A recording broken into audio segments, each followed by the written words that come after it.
వ్యాపార రాజకీయాల మధ్య కొనసాగుతున్న గొడవ.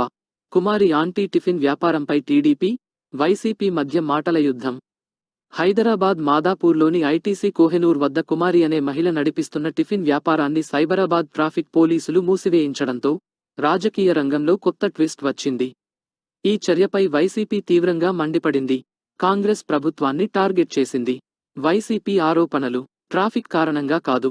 కుమారి ఆంటీ వైసీపీ, జగన్ను మెచ్చుకున్నందుకే టార్గెట్. ఆమె గతంలో ఆంధ్రప్రదేశ్ ప్రభుత్వం ఇచ్చిన ఇంటి గురించి మాట్లాడటం వల్లే ప్రభుత్వం కక్ష సాధించిందని వైసీపీ ఆరోపించింది. జగన్నన్న అంటే ఇష్టపడేవారిని కూడా భయపెట్టడమేనా అని ప్రశ్నించింది.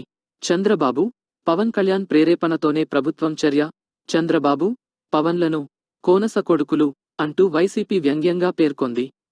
ఒక పేద మహిళను ఇబ్బంది పెట్టడానికి వారు ప్రభుత్వాన్ని ప్రేరేపించారని ఆరోపించింది. ఈ వ్యాఖ్యలతో టీడీపీ, జనసేన మద్దతుదారులతో వైసీపీ మధ్య ట్విట్టర్లో మాటల యుద్ధం మొదలైంది. కుమారి ఆంటీకి మద్దతుగా టీడీపీ, జనసేన నేతలు ట్వీట్లు చేయగా వైసీపీ వాటిని ఖండించింది.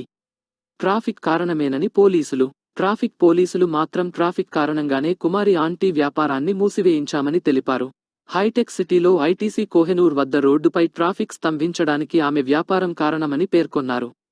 ట్రాఫిక్ను సులభతరం చేయడానికి ఆమె వేరే చోట వ్యాపారం చేసుకోవాలని సూచించారు. 13 ఏళ్లుగా వ్యాపారం చేస్తున్న కుమారి ఆంటీ మాత్రం తన వ్యాపారం వల్లే ట్రాఫిక్కు అంతరాయం కలగడం లేదని, తాను రాత్రి 2 గంటల వరకు మాత్రమే వ్యాపారం చేస్తానని వాపోయారు. తన వ్యాపారంపైనే ఎందుకు చర్యలు తీసుకున్నారో, ఇతర వ్యాపారాలను ఎందుకు పట్టించుకోలేదో ప్రశ్నించారు.